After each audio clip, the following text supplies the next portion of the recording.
Bismillahirrahmanirrahim.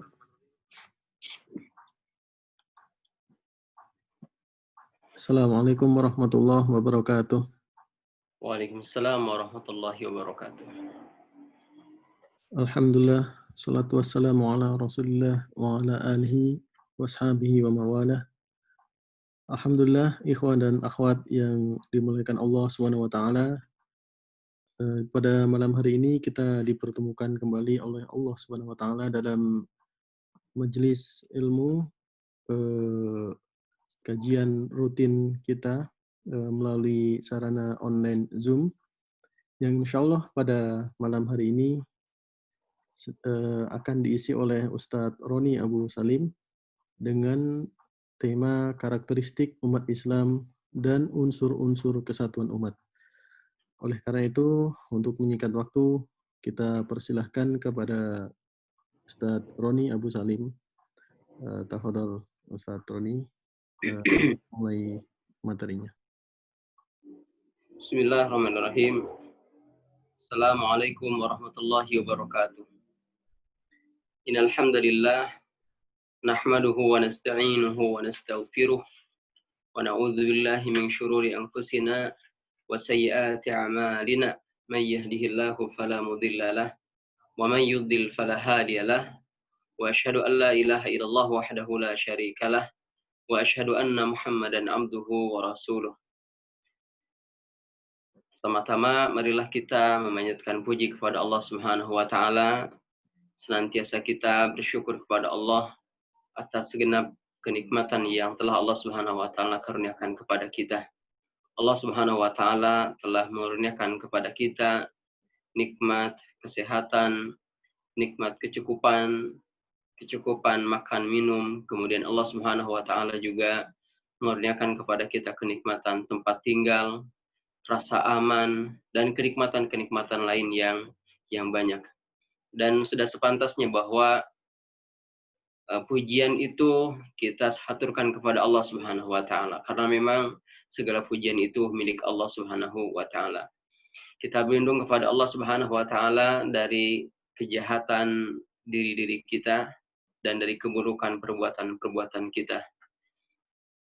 Salawat serta salam semoga senantiasa tercurah kepada baginda Rasul Muhammad sallallahu alaihi wasallam, kepada keluarganya, kepada para sahabatnya, kemudian kepada para pengikutnya hingga akhir zaman. Ikhwan akhwat rahimakumullah. Insyaallah di malam ini kita akan melanjutkan pembahasan tentang karakteristik umat Islam. Sebelumnya di minggu kemarin kita telah menyampaikan bahwasannya secara konsep kaum muslimin adalah umat terbaik dikarenakan mereka orang-orang yang menyeru kepada yang ma'ruf, kemudian menolak dari yang munkar, kemudian beriman kepada Allah Subhanahu wa taala. Yang ketiga hal ini dikumpulkan oleh Allah Subhanahu wa taala dalam satu ayat dari surat Ali Imran. Allah katakan, kuntum khaira ummatin ukhrijat lin-nasi ta'muruna bil ma'ruf wa tanhauna 'anil munkar wa tu'minuna billah. Kemudian telah disampaikan juga bahwa kaum muslimin adalah umat pertengahan antara dunia dan akhirat, di mana tidak terlalu condong kepada dunia dan tidak hanya mengurusi masalah akhirat, tetapi pertengahan di antara keduanya. Kemudian pertengahan juga antara materi dan ruhiyah, ya. Kemudian pertengahan juga antara individu dan masyarakat, ya. Di kesempatan malam ini kita akan melanjutkan tentang karakteristik umat Islam, ya. Di antara karakteristik umat Islam yang karakteristik dari umat Islam dan agama Islam sekaligus, di antaranya adalah bahwasannya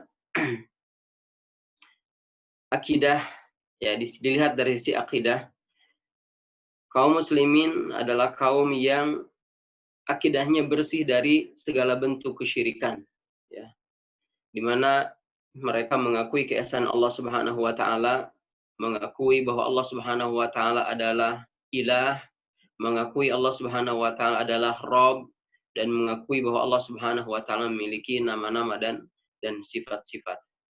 Mengakui bahwasannya Allah Subhanahu wa taala adalah ilah, artinya meyakini bahwa Allah Subhanahu wa taala adalah satu-satunya zat yang berhak disembah, diibadahi, diminta pertolongan, dijadikan sandaran hidup. Ini makna ilah. Dan meyakini bahwa Allah Subhanahu wa taala adalah satu-satunya Rabb.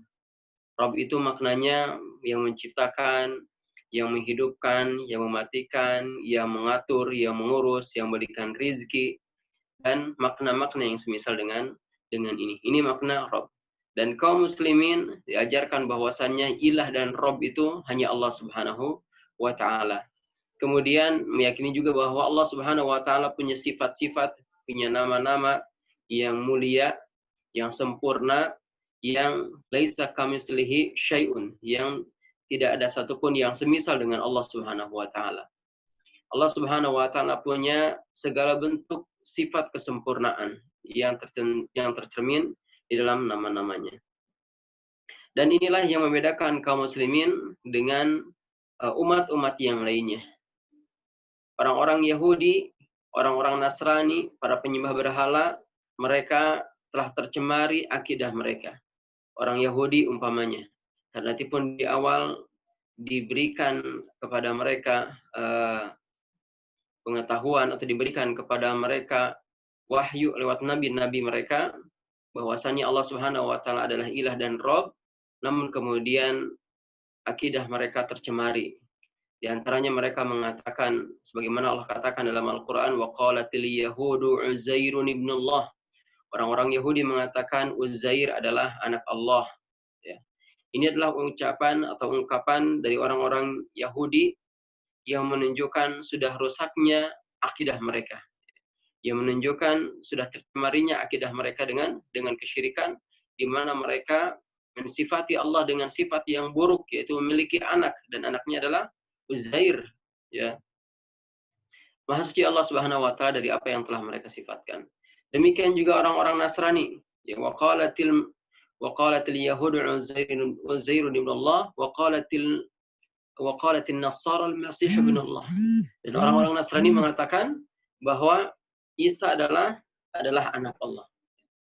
Mereka mengatakan bahwa Isa adalah anak Allah. Ini pun menunjukkan bahwa akidah mereka telah tercemari dengan kesyirikan.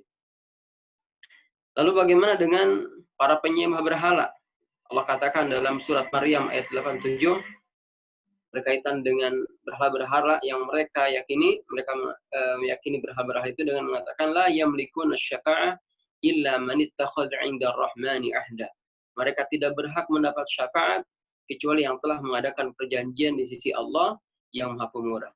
Mereka meyakini bahwa berhala-berhala itu atau roh-roh yang kemudian wujud mereka diwujudkan dalam bentuk patung, ya, meyakini bahwa roh-roh dari patung itu telah melakukan perjanjian dengan Allah Subhanahu wa taala sehingga kemudian berhak memberikan syafaat. Ini pun menunjukkan kebatilan akidah mereka.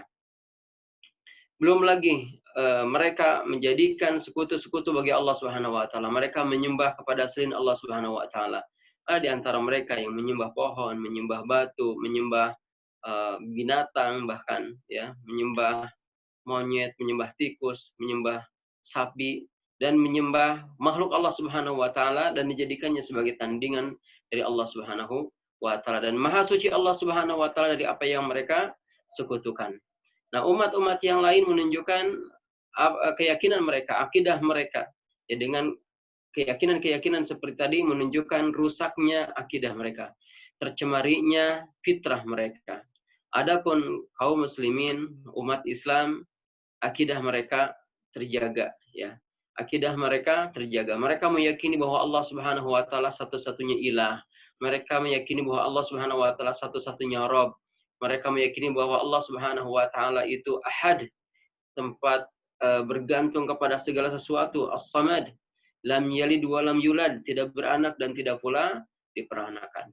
Maka inilah karakteristik pertama bahwa umat Islam, kaum muslimin adalah kaum yang akidahnya bersih. Kemudian yang kedua, akidahnya bersifat komprehensif, ya. menyeluruh. Kita meyakini bahwasannya Allah Subhanahu wa taala adalah zat yang maha mengetahui segala urusan, mengetahui segenap seluk-beluk kehidupan, ya. Dan Allah Subhanahu wa taala juga yang telah membuat aturan-aturan kehidupan dengan ilmunya, dengan hikmahnya, dengan keadilannya, sebagaimana dengan rahmat dan dengan rahman dan rahimnya. Maka kaum muslimin meyakini bahwa ibadah itu bukan hanya ibadah-ibadah yang sifatnya ibadah mahdoh, ya, bukan hanya sekedar ibadah-ibadah yang seperti sholat, saum, zikir saja. Lebih dari itu, kaum muslimin meyakini bahwasannya ibadah itu mencakup semua hal yang diridhoi oleh Allah Subhanahu wa taala, termasuk urusan-urusan yang awalnya mubah, ya. Yang awalnya mubah lalu kemudian diniatkan karena Allah Subhanahu wa taala. Kaum muslimin meyakini bahwasannya karena Allah Subhanahu wa taala karena Allah Subhanahu wa taala mengetahui segala urusan, maka segala urusan dikembalikan kepada Allah Subhanahu wa taala, mengikuti aturan-aturan Allah Subhanahu wa taala, ya. Maka kaum muslimin meyakini bahwasannya sebagaimana salat harus ditujukan kepada Allah Subhanahu wa taala, meyakini sebagaimana saum harus dilakukan untuk Allah Subhanahu wa taala, sebagaimana zikir untuk mencari doa Allah Subhanahu wa taala, maka urusan-urusan hidup pun harus diatur dengan aturan-aturan Allah Subhanahu wa taala. Tidak benar seorang muslim sampai ia menjadikan urusan-urusannya diatur oleh Allah Subhanahu wa taala. Maka tidak boleh kaum muslimin memisahkan antara ibadahnya, ya, antara ibadah yang sifatnya ubudiyah, ya, dengan hal-hal yang sifatnya umum, ya. Tidak boleh memisahkan ibadah spiritual umpamanya dengan ekonomi, dengan politik, dengan akhlak, dengan adab, ya, dengan moral. Tidak. Semuanya harus dipandu dengan aturan Allah Subhanahu wa taala. Sebagaimana ibadah-ibadah spiritual diatur oleh aturan-aturan Allah Subhanahu wa taala, maka demikian juga urusan politik, urusan ekonomi, urusan moral juga harus diatur dengan aturan-aturan Allah Subhanahu wa taala. Dan inilah cakupan yang sempurna dari Islam. Allah Subhanahu wa taala berfirman, "Qul inna salati wa nusuki wa mahyaya wa mati lillahi rabbil alamin." Katakanlah sesungguhnya salatku, ibadahku, hidupku dan matiku adalah untuk Allah Subhanahu wa taala, Rabb semesta alam ini. Ya, maka kehidupan itu hanya harus ditujukan untuk Allah Subhanahu wa taala. Di dalam kehidupan itu ada urusan-urusan seperti disebutkan tadi. Ya, ada urusan politik, ada urusan ekonomi, ada urusan militer, ada urusan moral, akhlak, adab, ya. Dan semuanya harus diatur, harus diatur dengan aturan-aturan Allah Subhanahu wa taala. Oleh sebab itu Allah Subhanahu wa taala memerintahkan orang-orang mukmin untuk masuk ke dalam agama Islam ini secara menyeluruh, secara kafah, ya, sebagaimana Allah katakan, ya ayyuhalladzina amanu dukhulu fis silmi kafah wa la tattabi'u khutuwati syaitan. Wahai orang-orang beriman, masuklah ke dalam Islam secara kafah, secara menyeluruh, wa la tattabi'u khutuwati syaitan, dan janganlah kalian mengikuti langkah-langkah syaitan. Diperintahkannya kaum muslimin masuk Islam secara keseluruhan, secara kafah, ya, yang mencakup seluruh kehidupan, ya, artinya seluruh kehidupan ia harus memakai Islam, seluruh kehidupan ia harus mengikuti aturan-aturan Allah Subhanahu wa taala. Kemudian Allah katakan wala tattabi'u khutuwati syaitan, dan janganlah mengikuti langkah syaitan. Apa langkah-langkah syaitan dalam masalah ini? Di antara langkah syaitan dalam masalah ini, di antaranya membolehkannya seseorang beribadah dengan aturan Allah Subhanahu wa taala, tetapi untuk urusan hidup diserahkan kepada aturan manusia, ya. Sebagaimana orang-orang barat mengatakan, untuk urusan agama kita serahkan kepada Tuhan, dan untuk urusan negeri kita serahkan kepada kaisar. Ini ungkapan orang-orang Eropa. Dan ini tidak berlaku bagi kaum muslimin. Kaum muslimin meyakini bahwa kekuasaan Allah Subhanahu wa taala meliputi segala sesuatu, ya. Dan Allah Subhanahu wa taala berhak untuk ditaati di semua urusan kehidupannya. Maka untuk urusan agama kita memakai aturan Allah Subhanahu wa taala, dan untuk urusan hidup pun memakai aturan Allah Subhanahu wa taala, termasuk mengurus negeri kaum muslimin juga memakai aturan dari Allah Subhanahu wa taala. Bahkan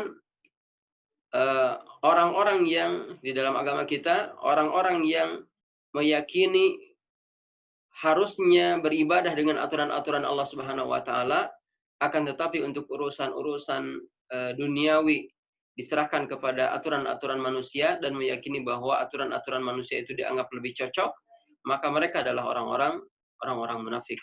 Orang-orang munafik adalah diantaranya orang-orang yang meyakini aturan-aturan yang dibuat oleh manusia ya dalam urusan-urusan kehidupan lebih baik dan lebih utama ketimbang aturan yang dibuat oleh atau aturan yang tercantum di dalam kitab Allah Subhanahu wa taala atau sunnah Rasulnya sallallahu alaihi wasallam.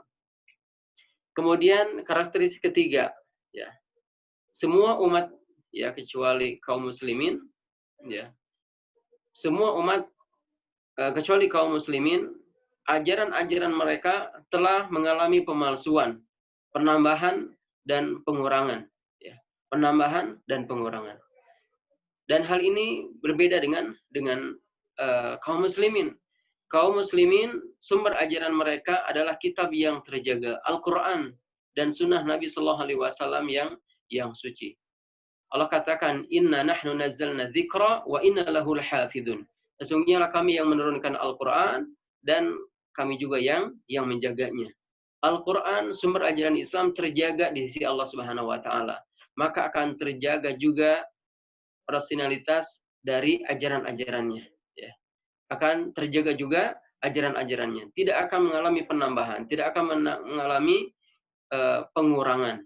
Allah Subhanahu wa taala menjamin penjagaan terhadap Al-Quran sebagai sumber ajaran Islam ini. Berbeda dengan orang-orang Yahudi, orang-orang Nasrani, umat terdahulu, di mana Allah Subhanahu wa taala tidak memberikan jaminan penjagaan terhadap kitab-kitab mereka.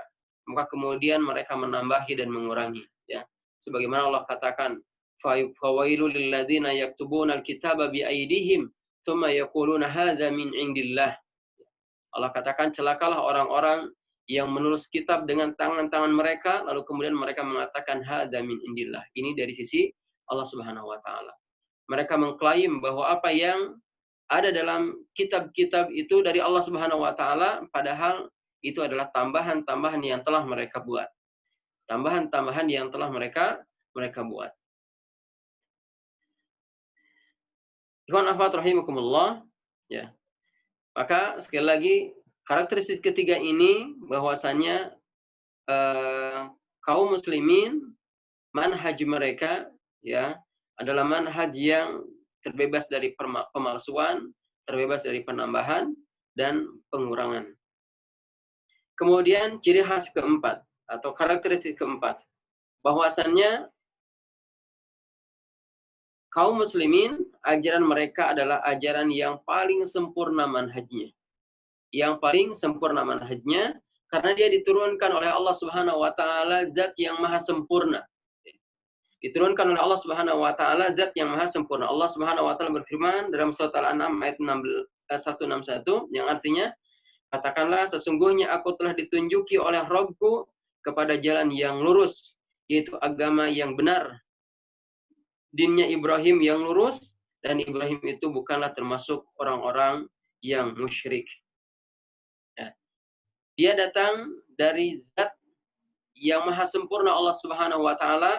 Kemudian Allah Subhanahu wa taala menegaskan bahwa inilah ajaran yang lurus dan ajaran ini pula yang telah ditempuh oleh Ibrahim alaihissalam, serta Nabi Ibrahim bukan orang yang menyekutukan Allah Subhanahu wa taala.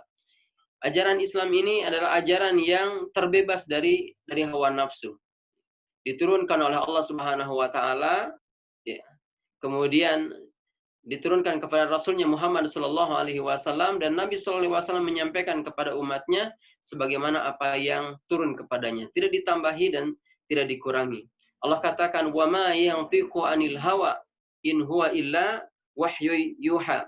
Dan tidaklah yang diucapkannya itu, maksudnya Muhammad, menurut kemauan hawa nafsunya. Ucapan itu tidak lain hanyalah wahyu yang diwahyukan oleh Allah Subhanahu wa taala. Maka ketika Nabi sallallahu alaihi wasallam mengatakan ini dan itu, mengatakan ini halal, ini haram, ini hak, ini batil, itu adalah wahyu yang Allah Subhanahu wa taala wahyukan kepadanya. Bukan sesuatu yang keluar dari hawa nafsunya. Nabi sallallahu alaihi wasallam tidak menambahi dan tidak mengurangi atas apa yang turun kepadanya dari Rabb-Nya Allah Subhanahu wa taala. Maka agama Islam ini adalah agama yang terbebas dari hawa nafsu, terbebas dari kepentingan-kepentingan pribadi. Bahkan Allah Subhanahu wa taala mengatakan, seandainya Nabi sallallahu alaihi wasallam ya menambahi dari apa yang Allah Subhanahu wa taala wahyukan kepadanya, niscaya Allah Subhanahu wa taala akan menghukumnya. Allah katakan, "Walau taqawwala 'alaina ba'dal aqawil, la akhadna minhu bil yamin, thumma laqata'na minhu al-watin, fama minkum min ahadin anhu hajizin." Allah katakan, seandainya Muhammad mengadakan sebagian perkataan atas nama kami, niscaya benar-benar kami pegang dia dengan tangan kanannya, kemudian benar-benar kami potong urat di jantungnya. Seandainya Nabi Muhammad SAW menambahi atau mengurangi atau memelencengkan satu ajaran tertentu dari apa yang Allah Subhanahu wa taala ajarkan kepadanya, maka Allah Subhanahu wa taala akan mengambil jantungnya, ya, akan menghukumnya, membinasakannya. Seandainya hal itu dilakukan oleh Nabi sallallahu alaihi wasallam, dan kenyataannya Nabi sallallahu alaihi wasallam tidak melakukannya, maka sekali lagi kaum muslimin ajaran mereka adalah ajaran yang terbebas dari hawa nafsu, ya. Terbebas dari kelemahan-kelemahan manusia, terbebas dari kepentingan-kepentingan pribadi. Inilah karakteristik dari ajaran Islam. Kemudian, rahimakumullah, kaum muslimin juga adalah umat yang satu, ya, ummatan wahidatan. Kaum muslimin adalah umat yang satu. Satu dalam apa? Pertama, satu dalam akidah. Kaum muslimin diikat dengan satu akidah. La ilaha illallah. La ilaha illallah Muhammadur Rasulullah. Ini satu kalimat, ya, satu ucapan yang dengannya seluruh manusia diikat dengan satu keyakinan bahwa tidak ada ilah yang berhak disembah kecuali hanya Allah Subhanahu wa taala. Setiap manusia yang mengucapkan kalimat ini, maka dia menjadi umat yang satu. Tidak dilihat lagi apa warna kulitnya, dari mana dia datang, apa bahasanya. Sudah tidak penting lagi setelah dia mengucapkan kalimat ini. Maka siapapun yang mengucapkan kalimat ini, asyhadu an la ilaha illallah atau la ilaha illallah Muhammadur Rasulullah, maka siapapun ia, dari mana dia datang, apapun warna kulitnya, dari negeri apa, bangsa apa, apapun bahasanya, sekali lagi, jadi tidak penting. Mereka adalah umat Muhammad SAW. Mereka adalah kaum muslimin, ya, kaum muslimin. Dan tidak ada yang membedakan satu sama lain di antara mereka kecuali ketakwaannya. Islam sama sekali tidak melihat zahir mereka, tidak melihat warna kulitnya, tetapi ketakwaan mereka di sisi Allah Subhanahu wa taala. Sebagaimana Nabi sallallahu alaihi wasallam katakan, "Innallaha la yanzuru ila ajsamikum aw suwarikum, walakin yanzuru ila qulubikum." Allah la yanzuru ila ajsamikum, enggak melihat jasad kalian, ya, tampilan kalian. Innallaha la yanzuru ila ajsamikum aw suwarikum, atau bentuk kalian, walakin yanzuru ila qulubikum, akan tapi Allah melihat hati-hati kalian, dada-dada kalian. Apa yang ada dalam hati kalian, ketakwaan kepada Allah Subhanahu wa taala. Maka kaum muslimin adalah umat yang satu dalam akidah. Kemudian kaum muslimin juga adalah umat yang satu dalam ibadah. Semua kaum muslimin punya kewajiban yang sama di hadapan Allah Subhanahu wa taala. Melaksanakan rukun Islam. Ya, mereka diwajibkan untuk sholat. Ya, semua kaum muslimin diwajibkan untuk sholat kecuali tata cara yang berbeda sesuai dengan kadar kemampuan masing-masing. Ada yang mampu berdiri, ada yang boleh duduk, atau ada yang hanya berbaring, kemudian sholat dengan isyarat, dan seterusnya. tapi kewajibannya sama di sisi Allah Subhanahu wa taala, yaitu salat 5 waktu sebagaimana Allah Subhanahu wa taala fardukan kepada mereka, ya. Kemudian mereka juga sama memiliki kewajiban untuk zakat apabila mereka telah mampu untuk berzakat, kemudian punya kewajiban sama untuk saum, punya kewajiban sama untuk berhaji, dan kewajiban-kewajiban yang lain yang dituntut di dalam agama ini. Kesatuan ibadah. Dan Allah Subhanahu wa taala menegaskan, "Wa ma khalaqtul jinna wal insa illa liya'budun." Tidaklah kami ciptakan jin dan manusia kecuali untuk beribadah. Kaum muslimin adalah umat yang satu dalam masalah ibadah. Ibadahnya sama, punya aturan-aturan yang sama, ya. Punya aturan-aturan yang sama. Kemudian kaum muslimin juga adalah umat yang memiliki kesatuan dalam hal adat dan perilaku. Memiliki kesatuan atau adat dan perilaku yang sama. Mengapa bisa demikian? Ya, karena tauladan dalam masalah adat dan perilaku, teladan dalam masalah ini mereka sama, ya, yaitu Rasulullah SAW. Teladan kaum muslimin di dalam masalah adat, dalam masalah perilaku, dalam masalah akhlak adalah Rasulullah SAW. Nabi SAW telah mengajarkan kepada kaum muslimin segala bentuk perilaku-perilaku yang mulia, akhlak yang baik, ya. Mulai beliau bangun tidur sampai tidur kembali, di dalamnya ada teladan yang baik buat kaum muslimin, dan kaum muslimin diperintahkan untuk mengikuti apa yang dicontohkan oleh Nabi SAW. Ya. Karena Nabi SAW itu satu, maka kaum muslimin mengikuti, ya, seluruh kaum muslimin seluruhnya mengikuti apa yang dilakukan oleh Rasulullah SAW. Dan Rasulullah SAW, akhlak Rasulullah SAW menjadi pengikat mereka kaum muslimin dalam masalah akhlak. Allah Subhanahu wa taala berfirman, "Laqad kana lakum fi Rasulillahi uswatun hasanah." Sungguh telah ada bagi kalian suri teladan yang baik dalam diri Rasulullah SAW. Kemudian kaum muslimin juga adalah umat yang satu di dalam bahasa, ya. Di dalam bahasa. Kaum muslimin dituntut untuk memahami Islam dan mengajarkannya. Sementara sumber dari ajaran Islam itu adalah Al-Quran dan As-Sunnah, yang kedua-duanya berbahasa Arab. Sehingga kaum muslimin dimanapun mereka berada, apapun bahasa yang mereka gunakan, ketika mereka hendak memahami agama ini secara utuh, maka mereka harus memahami bahasa Arab. Karena dia adalah bahasa Al-Quran dan Sunnah.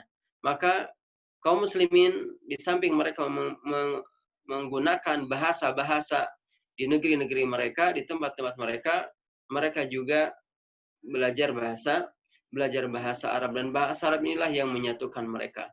Dan bahasa Arab jugalah yang menjadi sarana mereka dalam beribadah kepada Allah Subhanahu wa taala. Mereka salat dengan menggunakan bahasa Arab, ya, mereka berzikir juga menggunakan bahasa Arab, dan banyak lagi ucapan-ucapan, kalimat-kalimat thayyibah yang juga menggunakan bahasa Arab. Sehingga bahasa Arab ini menjadi bahasa pemersatu kaum muslimin. Jemaah sekalian, kemudian kaum muslimin juga adalah umat yang satu, ya, dalam masalah jalan, kesatuan jalan. Jalan kaum muslimin adalah jalannya para nabi dan rasul. Jalannya para nabi dan rasul. Jalannya orang-orang soleh. Jalannya orang-orang yang telah Allah Subhanahu wa taala berikan petunjuk. Maka di antara doa yang senantiasa kita ucapkan di dalam salat-salat kita katakan ihdinas siratal mustaqim. Tunjukkanlah kami ke jalan yang lurus, ya. Tunjukkanlah kami ke jalan yang lurus. Jalan yang lurus itu adalah siratal ladzina an'amta 'alaihim. Jalannya orang-orang yang telah Allah Subhanahu wa taala berikan nikmat kepada mereka. Siapakah orang-orang yang telah Allah Subhanahu wa taala berikan nikmat itu? Yang jalan hidupnya kita minta kepada Allah Subhanahu wa taala agar menjadi jalan hidup kita, ya. Allah Subhanahu wa taala kemudian menyebutkan di surat yang lain, di surat An-Nisa ayat 69, bahwa orang-orang yang telah Allah Subhanahu wa taala berikan nikmat kepada mereka, yang jalan hidupnya selalu diminta oleh kita agar menjadi jalan hidup kita, mereka adalah, sebagian Allah katakan, ulaika ma'al ladzina an'ama Allahu 'alaihim minan nabiyyin was-siddiqin wasyuhada was-salihin. Wa hasuna ulaika rafiqa.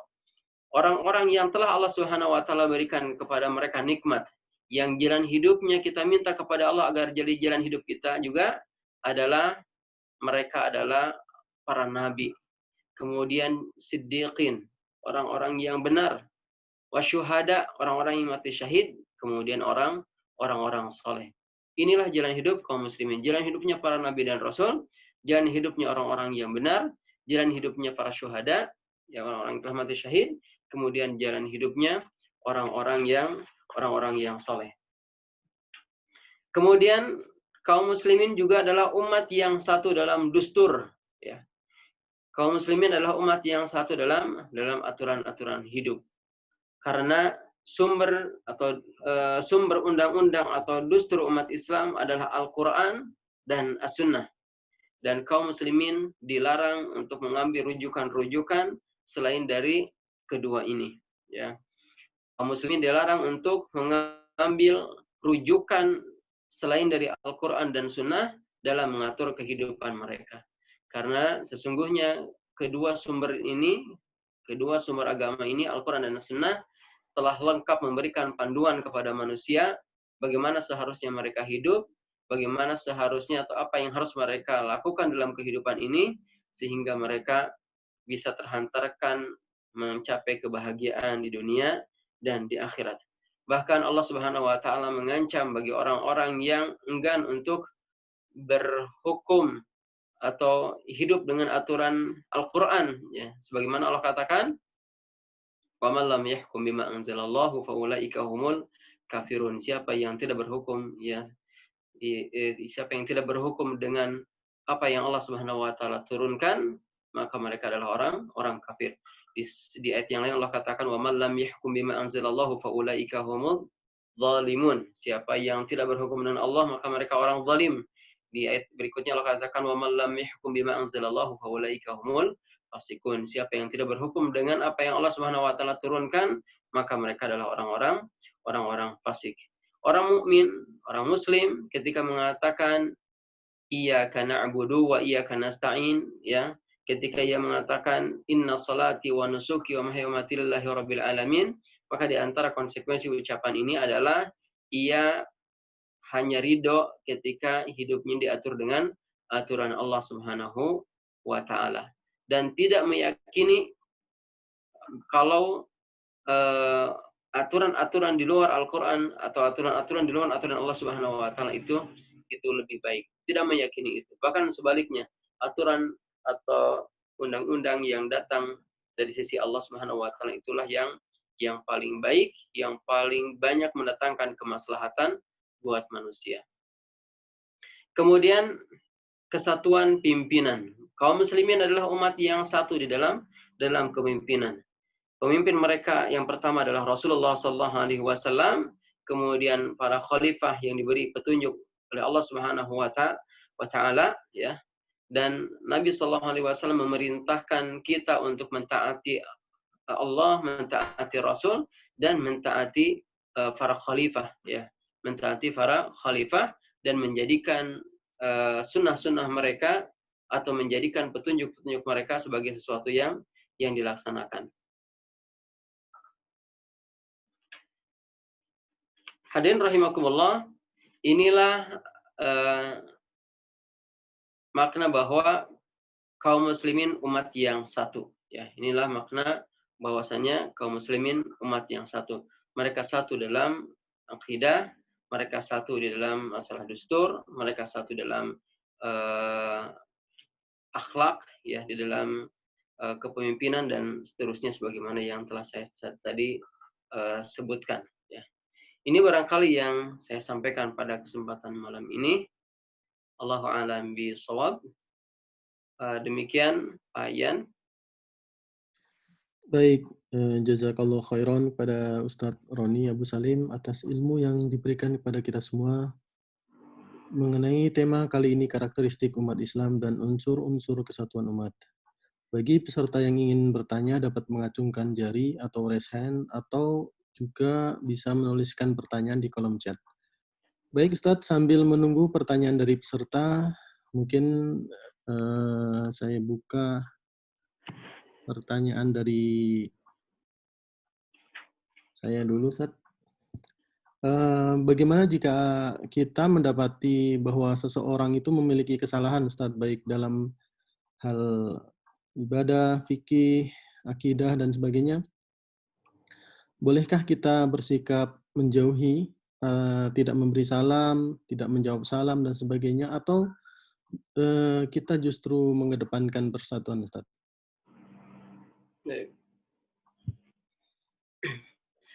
Alhamdulillah, bahwasannya kaum muslimin itu adalah umat yang satu, ya. Umatan wahidatan. Kemudian Allah Subhanahu wa taala juga berfirman di surat yang lain, innamal mu'minuna ikhwah. Sesungguhnya orang mukmin itu satu sama lain adalah saudara, ya. Saudara. Persaudaraan mereka diikat dengan akidah, ya. Persaudaraan mereka diikat dengan akidah. Dan kaum muslimin yang satu dengan yang lain, orang mukmin yang satu dengan yang lain, kalbunyan yashuddu ba'dahu ba'dha. Seperti bangunan yang saling menguatkan satu sama lain, ya. Seperti bangunan yang saling menguatkan satu sama lain. Maka ketika ada di antara mereka merasakan sakit, maka yang lain pun merasakan hal yang sama. Dan ketika yang satu melakukan kesalahan, maka yang lain berusaha meluruskannya. Nah, maka sikap yang benar ketika ada saudaranya melakukan kesalahan dalam masalah-masalah tadi yang disebutkan, dalam masalah pemikiran, dalam masalah fikih, dalam masalah akidah, maka dia harus berusaha meluruskannya sesuai dengan kadar kemampuannya, ya. Sesuai dengan kadar kemampuannya. Kesalahan itu ada yang bentuknya syubhat, ya. Ya, ada yang bentuknya syubhat, ada yang bentuknya maksiat, ya. Kalau kesalahan itu bentuknya maksiat, maka di sana ada kewajiban nahi munkar, ya. Di sana ada kewajiban nahi munkar, dan Nabi SAW menyebutkan man ra'a minkum munkaran falyughayyirhu bi yadihi fa illam yastati' fa bi lisanihi fa illam yastati' fa bi qalbihi wa dzalika dhaful iman. Siapa yang melihat kemungkaran, maka hendaklah ia merubah dengan tangannya, dengan kekuasaannya, dengan keberaniannya. Fa'ilam yastati', kalau enggak bisa maka dengan lisannya, dengan nasihat yang baik, ya, dengan ucapan yang benar. Fa'ilam yastati', kalau tidak mampu juga maka fabiqalbi, dengan hatinya. Hatinya mengingkari atas kemaksiatannya, ya. Hatinya mengingkari atas kemaksiatannya atau mendoakannya. Tapi Nabi katakan wadzalika amwaful iman, dan ini adalah selemah-lemah iman. Selemah-lemah iman adalah manakala saudaranya melakukan kemaksiatan, lalu kemudian hatinya mengingkari.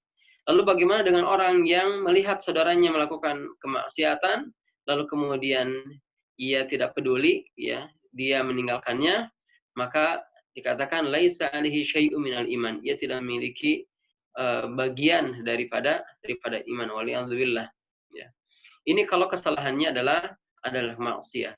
Adapun kalau kesalahannya adalah syubhat, maka tadi dia hendaknya memberitahu, ya, mendakwahinya sesuai dengan kadar kemampuannya. Tetapi tidak menghajarnya, tidak meninggalkannya, ya, tidak meninggalkannya. Di antara syarat seseorang meninggalkan saudaranya atau menghajarnya apabila telah tegak padanya hujjah, telah disampaikan kepadanya dalil-dalil, telah disampaikan kepadanya keterangan-keterangan. Tapi kalau kemudian dia tetap membandel, dia tetap dengan pendapatnya yang salah, ya, lalu kemudian bolehlah ia meninggalkannya, tetapi dengan pertimbangan seandainya bila meninggalkannya itu betul-betul akan membuat orang yang melakukan kesalahan atau melakukan syubhat tadi menjadi menjadi sadar. Kalau dengan menghajar atau dengan meninggalkannya justru dia akan makin menyimpang, maka menghajar bukan sikap yang tepat saat itu, ya. bukan sikap yang tepat saat itu. Maka kembali bahwa sikap yang keliru apabila seseorang melihat saudara-saudaranya melakukan kesalahan, lalu kemudian ia meninggalkannya, ya, ia masa bodoh, ya, dan mengambil jalan mengambil jalan sendiri, artinya tidak berusaha untuk mendakwahinya. Allah Taala alam. Ya. Baik, jazakallahu khairan Ustaz. Kita buka pertanyaan kepada peserta. Ada satu pertanyaan masuk Ustaz dari Indra. Bismillah, ada hadis mengatakan, ana lupa sanad dan riwayatnya, untuk melihat keimanan seseorang, lihatlah kawan terdekatnya. Kalau teman tarbiyah, biasanya sudah terbina. Bagaimana jika teman yang dimaksud adalah teman di lingkungan kerja yang dimiliki perusahaannya orang kafir, dan rekan-rekan masih awam Islam, dan kadang ada penyimpangan kemungkaran? Silakan Ustaz. Saya kurang tahu apa hadis yang dimaksud, ya. Tapi ada hadis Nabi SAW, beliau mengatakan, almar'u ala dini khalili. Seseorang ini tergantung pada agama teman-temannya, ya. Atau mungkin yang dimaksud hadis ini, ya, almar'u ala dini khalili, bahwa seseorang itu tergantung pada agama temannya. Artinya kalau kita ingin mengetahui bagaimana agama seseorang, maka lihatlah siapa orang-orang sekitarnya, ya. Lihatlah orang-orang sekitarnya. Tapi kalimat yang digunakan oleh Nabi Shallallahu Alaihi Wasallam adalah khalil. Ya, khalil itu artinya orang yang dicintai. Ya, lihat orang-orang terdekatnya, lihat orang-orang yang ia menghabiskan waktu-waktu dengannya, yang dicintainya. Gitu. Kalau dia berkumpul dengan orang-orang, atau dia berkumpul dan saling mencintai di kalangan orang-orang yang umpamanya gemar melakukan permainan-permainan tertentu, maka ya kurang lebih gambarannya seperti itulah orang itu, ya. Seorang tergantung pada agama teman-temannya. Kalau teman-temannya adalah orang-orang yang menjaga diri, orang-orang yang baik di dalam agama, maka kurang lebih begitu pula agama orang ini, ya. Dan sebaliknya, apabila seseorang bergaul dengan orang-orang yang jauh dari agama, melakukan banyak kemaksiatan, terbiasa melakukan pelanggaran dalam agama, maka kemungkinan besar seperti itu pula orang ini. Kenapa? Karena ya ada peribahasa mengatakan bahwa burung kutilang hanya akan terbang dan bersama dengan burung kutilang juga. Nah, seperti itu. Dan nggak mungkin burung kutilang bersatu, ya, dengan burung perkutut umpamanya, karena berbeda. Maka orang soleh, dia akan merasakan kenyamanan bersama dengan orang-orang yang soleh. Orang-orang yang baik akan merasa nyaman berkumpul dengan orang-orang yang baik juga. Sebagaimana ahli maksiat juga begitu. Mereka akan merasa nyaman, akan merasa tenang apabila berkumpul dengan orang-orang yang semisal dengan mereka. Maka tepat sekali ketika Nabi mengatakan almar'u ala dini khalili, bahwa seorang itu tergantung dengan agama teman-temannya, karena orang hanya akan berjumpa dengan seseorang hanya akan merasa tenang, nyaman dengan orang-orang yang semisal dengan dirinya, ya. Allah Ta'ala alam. Baik, jazakallahu khairan Ustaz. Ada satu lagi pertanyaan dari Ustaz Budiman. Bagaimana mengembalikan umat Islam kepada umatan wahidah? Silakan Ustaz. Ya. Kaum muslimin aslinya memang umatan wahidatan. Kaum muslimin itu umat yang satu, ya. Jadi mungkin maksudnya bagaimana agar kaum muslimin memahami ini, ya, bahwasanya mereka adalah umat yang satu. Maka kaum muslimin harus kembali kepada sumber agama mereka, ya. Kaum muslimin harus kembali kepada sumber agama mereka yang murni, itu kepada Al-Qur'an dan As-Sunnah. Kaum muslimin itu disadari atau tidak bahwa mereka adalah umat yang satu. Umat yang satu dalam masalah akidah, umat yang satu di dalam kepemimpinan, di dalam dustur, di dalam akhlak dan moral, ya. Mereka adalah umat yang satu. Hanya kaum muslimin hari ini banyak yang tidak memahami ini atau tidak menyadari bahwa mereka adalah umat yang satu. Di antara sebabnya karena jauhnya mereka dari pengajaran Al-Quran. Padahal Al-Quran telah mengajarkan kepada mereka bahwa mereka adalah umat yang satu di dalam masalah-masalah tadi. Ya. Lalu bagaimana supaya kaum muslimin sadar? Sekali lagi, giring mereka kepada pemahaman Al-Quran. Ya. Di antara contoh bahwa hilangnya pemahaman di antara kaum muslimin bahwa mereka adalah umat yang satu, ya, yaitu munculnya nasionalisme buta, ya. Kita umpamanya orang Indonesia, ya, menganggap bahwa tidak penting memperhatikan negeri-negeri lain, ya. Yang penting kita pikirkan negeri kita saja, Indonesia, ya. Tidak peduli dengan negara manapun, pokoknya luar Indonesia. Nah, ini adalah contoh yang menunjukkan kelirunya ya di dalam masalah ini. Bahwasanya kaum muslimin itu tidak mengenal batasan-batasan negeri, tidak mengenal batasan-batasan negeri, tidak mengenal suku bangsa, tidak mengenal apapun termasuk bahasa, ya. Mereka adalah umat yang satu. Maka sebagaimana tadi saya sampaikan, siapapun orangnya ketika dia telah mengucapkan kalimat la ilaha illallah Muhammad Rasulullah, siapapun ia, dimanapun ia berada, maka mereka adalah kaum muslimin, saudara kita, ya, yang mereka memiliki hak-hak dari diri kita, ya, memiliki hak dibela diantaranya, ya, memiliki hak untuk ditolong ketika mereka membutuhkan pertolongan, ya. Jadi memikirkan negeri sendiri saja lalu kemudian merupakan negeri-negeri kaum muslimin yang lain, ya, ini menunjukkan tidak adanya pemahaman bahwa kaum muslimin adalah umat yang satu. Maka kembali lagi sebabnya adalah mereka tidak mengembalikan pemahaman ini kepada sumbernya yang murni, yaitu Al-Quran. Allah Ta'ala alam. Nah. Baik, jazakallahu khairan kepada Ustadz Roni Abu Salim, dan sepertinya sudah tidak ada lagi pertanyaan, Ustadz. Berhubung waktu juga sudah menunjukkan pukul 20:51. Kita sampai, ya.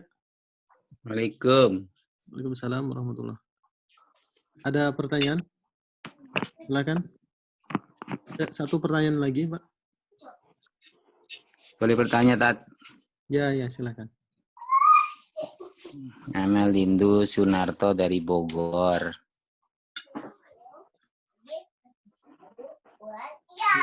Silakan pertanyaannya, Lindu.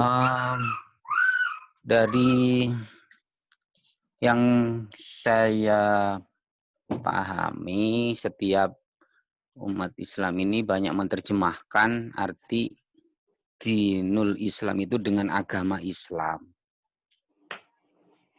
Tapi menurut hemat saya kok itu kurang tepat gitu.